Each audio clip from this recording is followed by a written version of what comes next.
I believe the Arctic Circle was built at 1411 State Street in 1961, because I still remember the concrete out in front having 1961 engraved into it. I started working there in the summer of '65. I was looking for a summer job.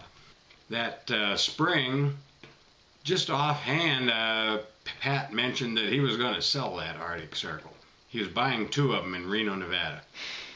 And so I went home that night and I was having dinner with the folks, and we sat there and I mentioned to him, I said, you know, Pat's selling the Arctic Circle. The next thing I knew, Dad had remortgaged his house that he'd just paid off, borrowed $10,000 from Grandma, and went down and bought the place. He'd never run a restaurant in his life. He'd been a bookkeeper. And my mom was a housewife. And so I taught him how to run a fry station. And they started in '66 for real, running that place. And they ran it until he retired. My favorite was always the fried chicken. A barrel of fried chicken was great. It was $1.39, I think, as I remember. Chicken dinner, 3 pieces, fries, and a roll was 89 cents. Hamburgers were 19 cents. Fries were 15 cents. A Coke was a dime. Well, of course, there were no drive-thrus in those days. You drove in, there was a canopy out front that you could park under.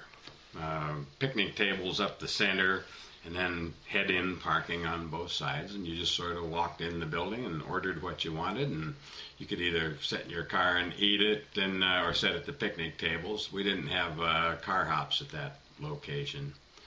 Most of the drive-ins in town didn't, although there were a couple that did out on Portland Road at the time.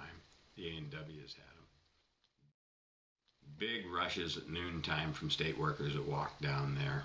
You know, it was a busy little intersection back in those days for both state and school kids.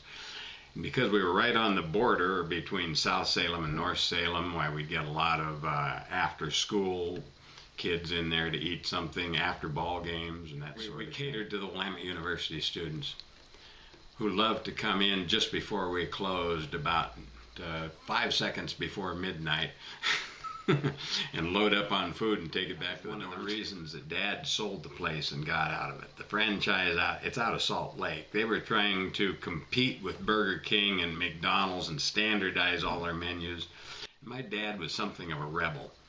He had certain things that he wanted to have on that menu, that, like my mom's coleslaw, that was really popular, and everybody bought that, and the 30-some flavors of milkshakes that we used to have, and they wanted to go down to just 2, you know, the chocolate and vanilla and all that kind of stuff. He says, nope, I'm not going to do that. And finally, after fighting them for several years, he just says, I think it's time I retire. You can have your franchise back. When you know, today they use computers for everything. No. When the noon rush hit us down there, the girls would be calling back 2 cheese, 3 ranch burgers, all this kind of stuff. And the cooks were supposed to remember. They remembered what it was, and you gave it to them. And they were making change and so forth at the time. They didn't have any computer stuff. Closed early. That's midnight on weeknights. On Saturday night, we stayed open until 1. When we closed up at 1, a bunch of us would, from that store in the Arctic Circle that was up on Commercial Street, we'd usually go there together and go out and have breakfast. Sometimes we were done having breakfast by the time the sun came up on Sunday. Of course, growing up in that era, I was one of those kids that cruised the gut all the time. So that went from Bob's on Capitol Street, Capitol and Hood, on up to, I can't even remember the name of the place now. It was a drive-in restaurant that was way up north on Portland Road that had car hops that came out on roller skates, and that's what you did. Every weekend night, you drove that circuit back and forth and back and forth and back and forth, and tried to pick up girls and see other guys with cool cars. And